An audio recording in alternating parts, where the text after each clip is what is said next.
Hello दोस्तों, नमस्कार। आज हम इस वीडियो में क्लास 12 का पॉलिटी यूनिट 8 को ऑब्जेक्टिव अध्ययन करने वाले हैं। आप हमारे साथ अंत तक बने रहें ताकि आपको एग्ज़ाम में इससे हेल्प मिले। तो ये आज हम यूनिट 8 को पढ़ने वाले हैं, जिसका चैप्टर का नाम है नए सामाजिक आंदोलनों का अभ्युदय। नए नए समाज में आंदोलन का अभ्युदय हुआ, हम उसका अध्ययन करेंगे ऑब्जेक्टिव के माध्यम से। आप यकीन मानिए, आपका परीक्षा की तैयारी में ये 4 चांद लगाने का काम करेगा। पहला सवाल है, किसने कहा है कि मुझे स्वतंत्रता दो या मुझे मार दो? तो एक, किसने कहा था कि मुझे स्वतंत्रता दो या मुझे मार दो?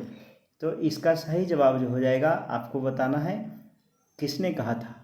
थॉमस जेफरसन नामक व्यक्ति था, उन्होंने कहा था कि मुझे स्वतंत्रता दो या तो मुझे मार दो।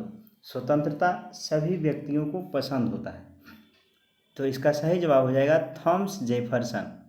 अगला सवाल है, किसने कहा कि मनुष्य जन्म से स्वतंत्र है किंतु हर जगह बेड़ियों में जकड़ा हुआ है? हम स्वतंत्र तो हैं, क्या हम निश्चित रूप से स्वतंत्र हैं? हर जगह बेड़ियों में जकड़े हुए हैं, ये किसने कहा था? तो ये कहा गया था, दू का सही जवाब हो जाएगा रूसो।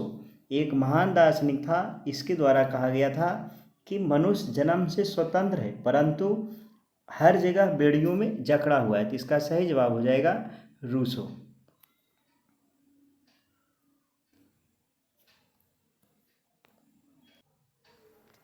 तीन नंबर सवाल है, निम्नलिखित में से कौन मार्क्सवादी विचारधारा से संबंधित नहीं है? मार्क्सवादी विचारधारा से संबंधित नहीं व्यक्ति को बताना है, तो इसमें से कौन नहीं है? ये पूंजीवादी समाजवाद, समाजवादी समाजवाद, वर्गहीन समाजवाद, वर्ग विहीन, राज्य विहीन समाज। तो तीन का जो सही जवाब हो जाएगा पूंजीवादी समाजवाद, ये मार्क्सवादी विचारधारा से संबंधित नहीं है। अगला है, ए ग्रामर ऑफ पॉलिटिक्स नामक पुस्तक किसके द्वारा लिखा गया था? तो H.J. लाउस्की ने लिखा है a grammar of politics. A grammar of politics नामक रचना किया है H.J. लाउस्की। इसका सही आंसर हो जाएगा H.J. लाउस्की। अगला सवाल है, भौतिक समानता का अर्थ क्या है? भौतिक समानता का अर्थ क्या है?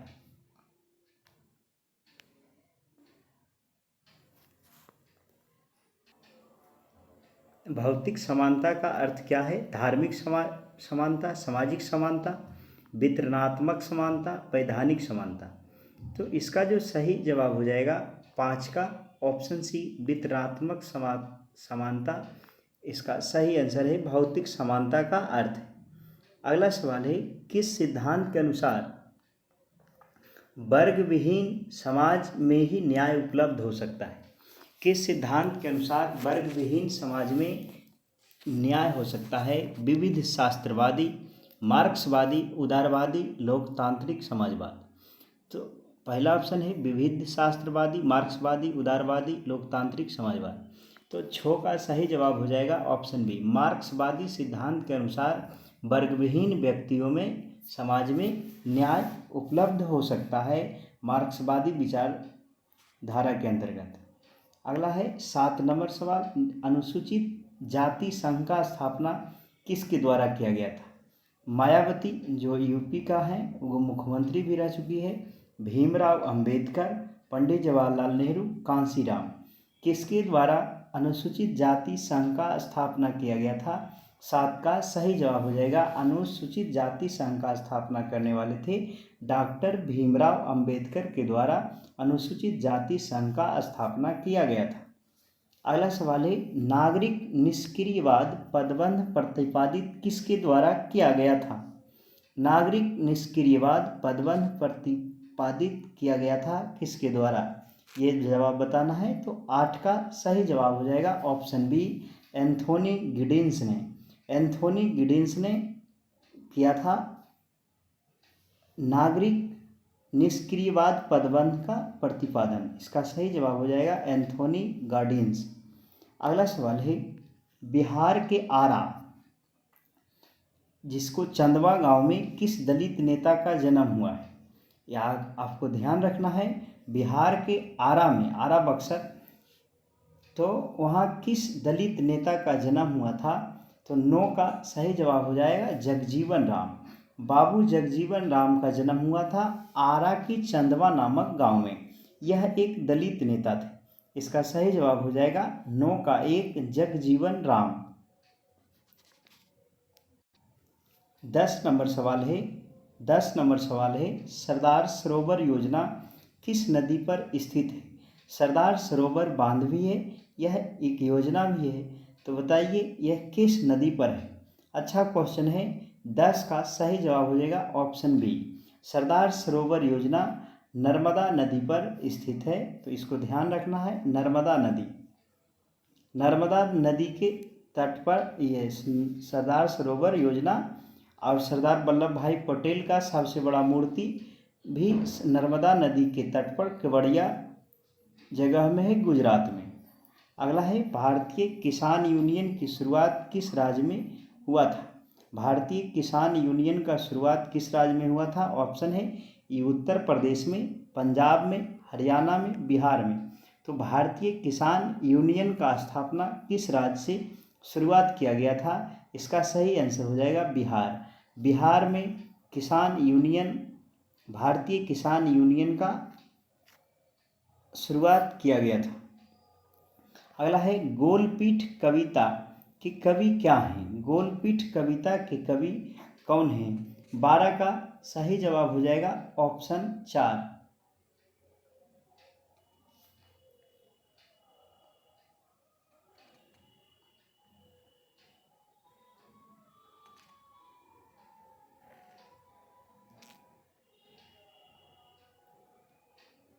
सॉरी गलत हो गया। 11 नंबर, भारतीय किसान यूनियन का शुरुआत यूपी में हुआ था।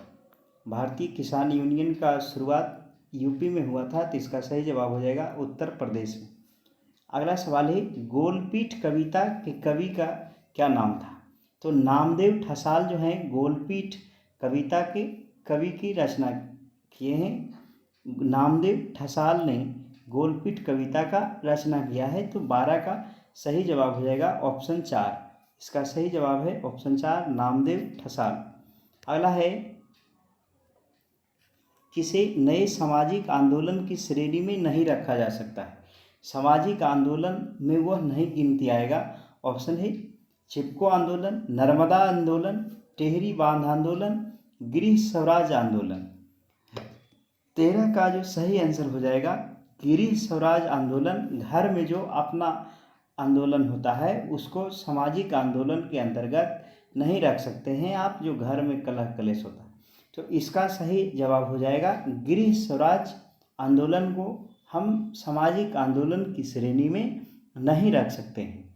अगला सवाल है 14 में, दक्षिण भारत में चिपको आंदोलन के सक्रिय नेता कौन थे। जो दक्षिण भारत में इसका नेतृत्व किए थे। 14 का सही जवाब हो जाएगा ऑप्शन 1, पांडुरंगा ने दक्षिण भारत में चिपको आंदोलन का सक्रिय नेता थे।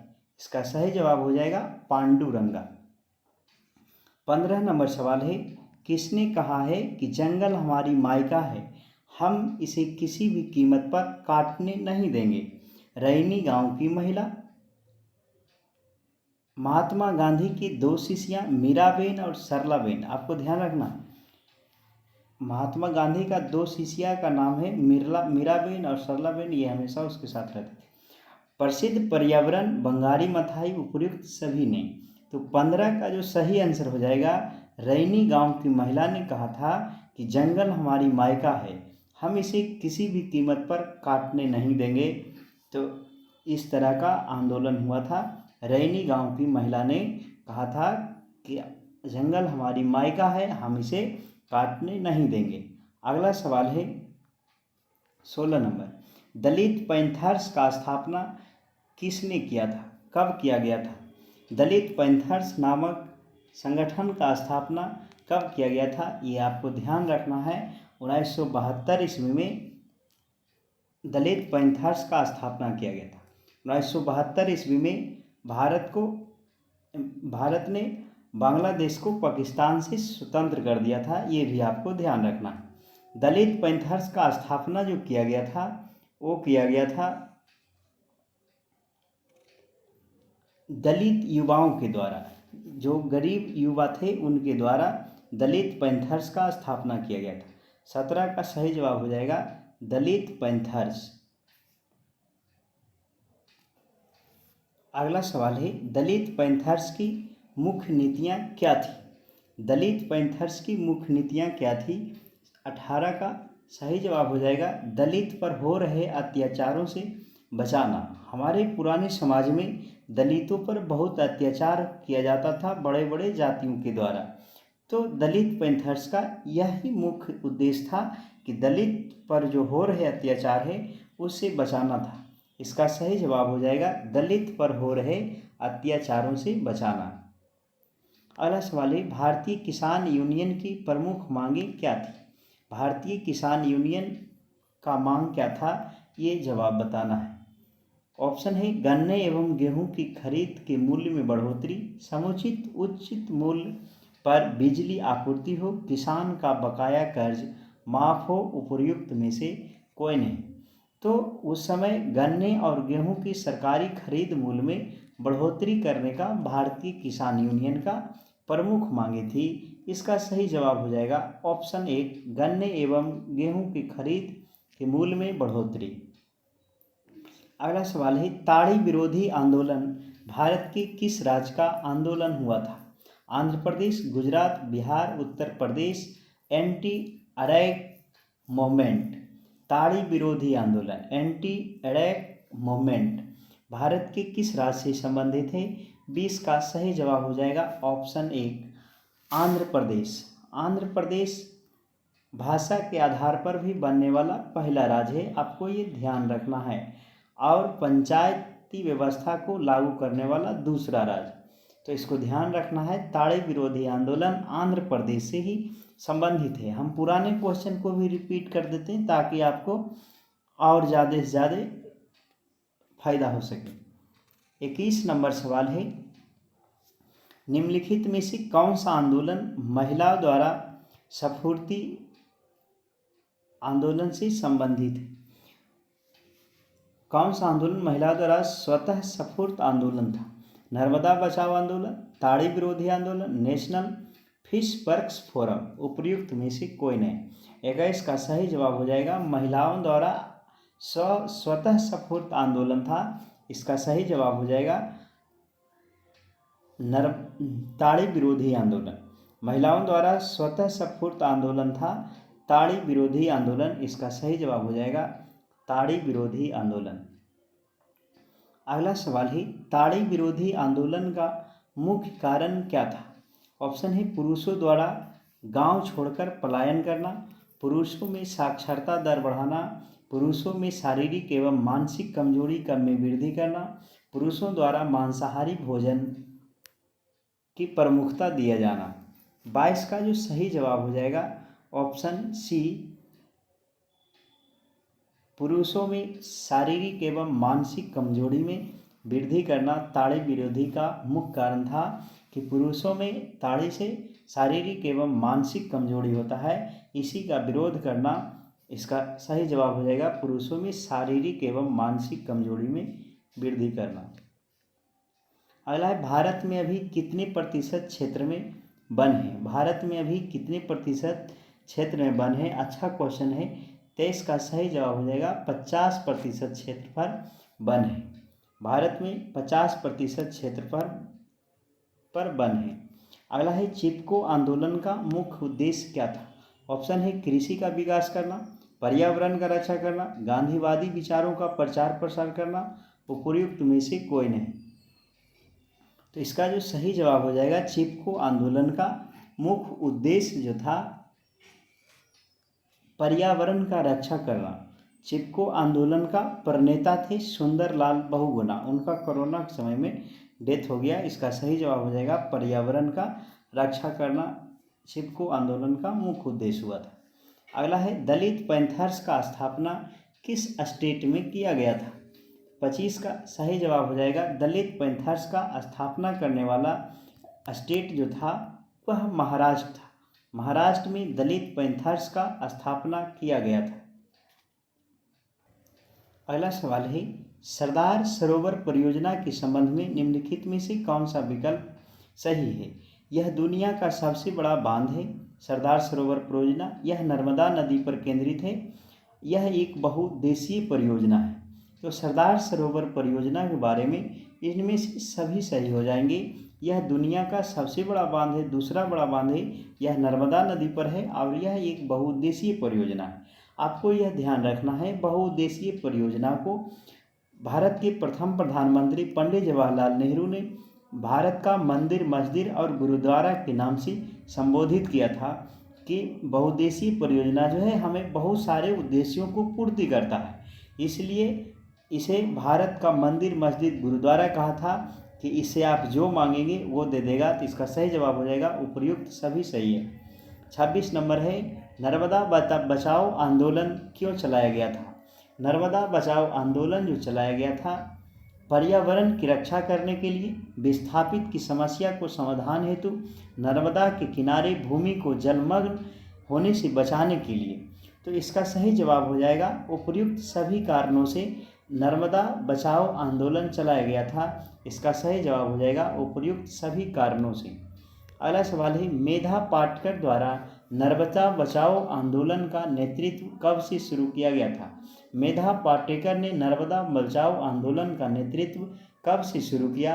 28 का सही जवाब हो जाएगा ऑप्शन 1 1989 से।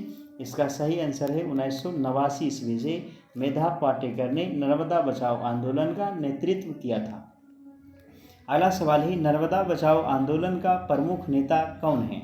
नर्मदा बचाओ आंदोलन का प्रमुख नेता निम्नलिखित में से कौन है? ऑप्शन है मेधा पाटेकर, अनिल पटेल, बाबा आमटे, उपर्युक्त सभी। 29 का जो सही जवाब हो जाएगा ऑप्शन 4, ये तीनों नर्मदा बचाओ आंदोलन के प्रमुख नेता थे। इसका सही जवाब हो जाएगा उपर्युक्त सभी।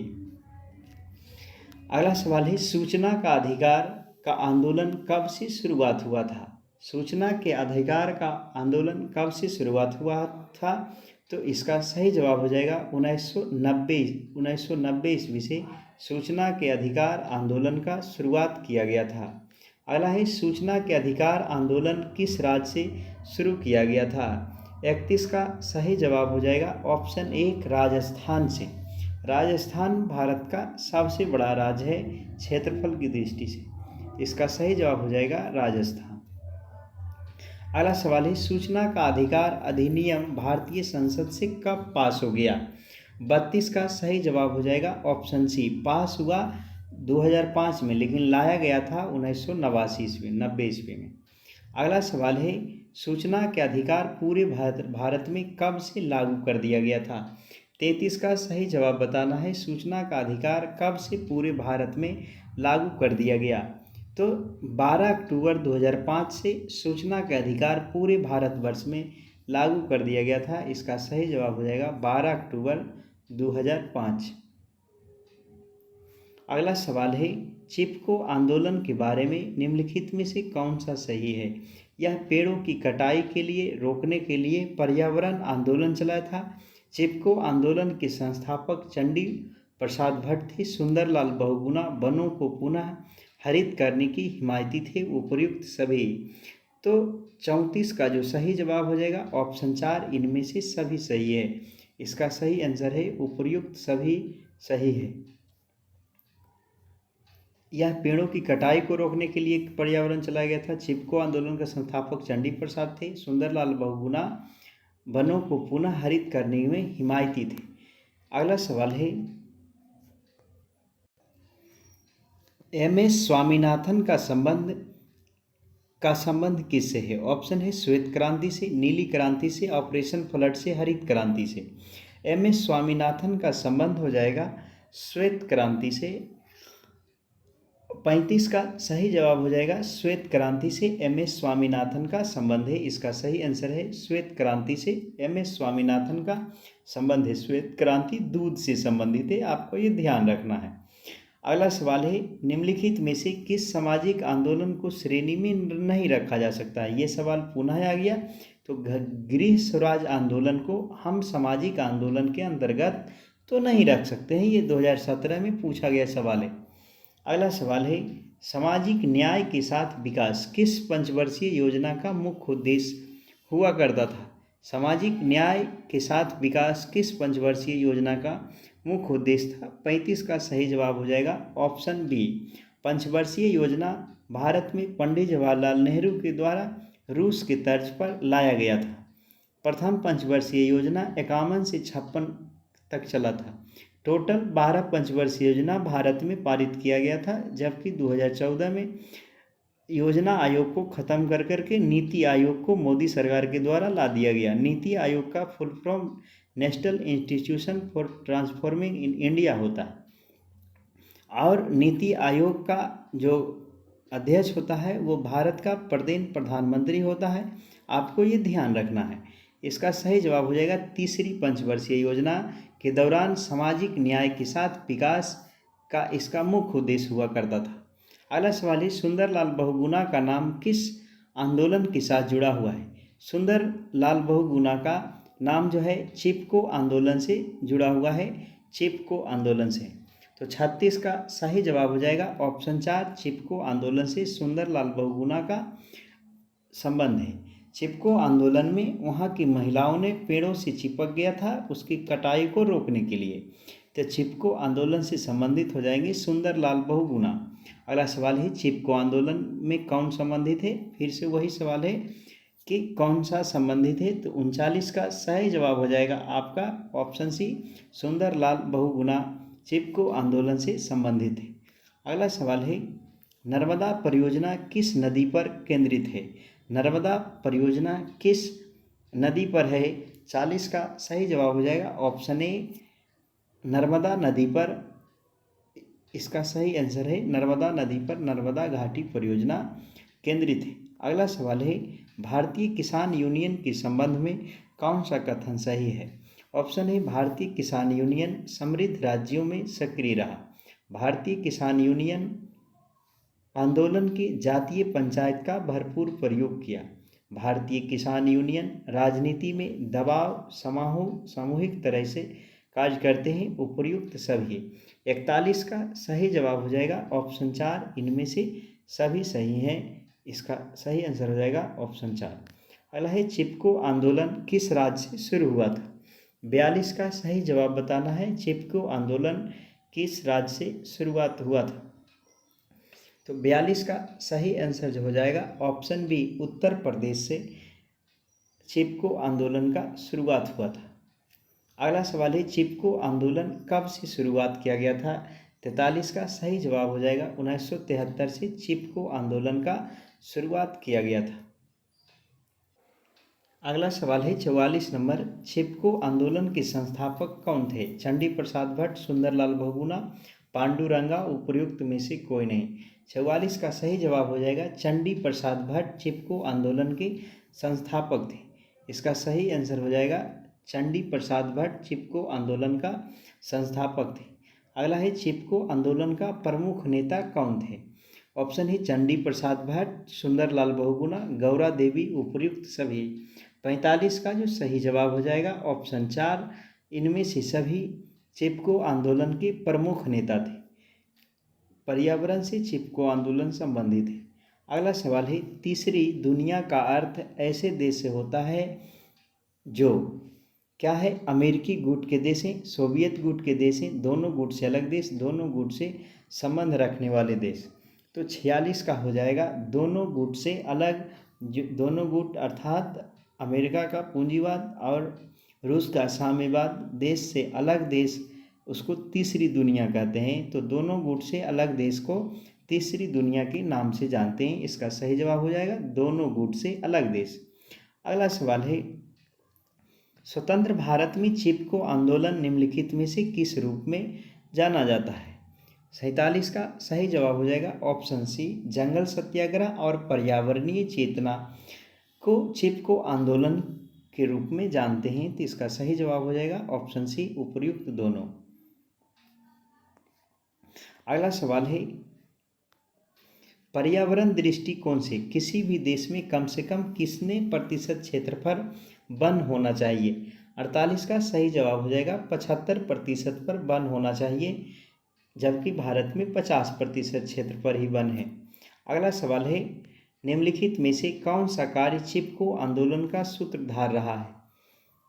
ऑप्शन है सर्वोदय आश्रम स्थापना, वनों की कटाई पर प्रतिबंध, भूमि संरक्षण योजना, उपयुक्त में से कोई नहीं।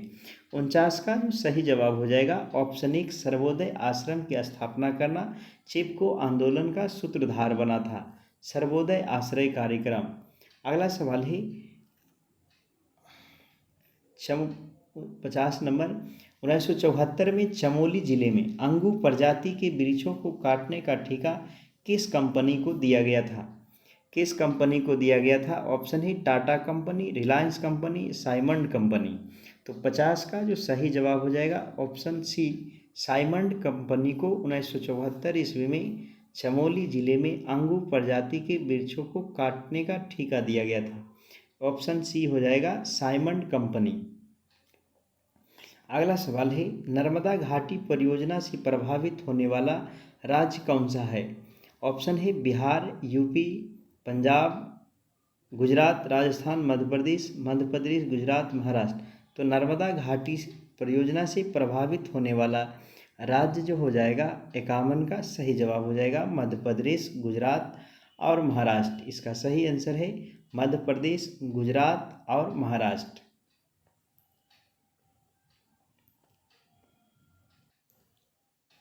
साथियों, इस ऑब्जेक्टिव के माध्यम से हमने इस चैप्टर में यूनिट 7 में 9-8 में हमने पूरा 51 ऑब्जेक्टिव का गहन अध्ययन किया।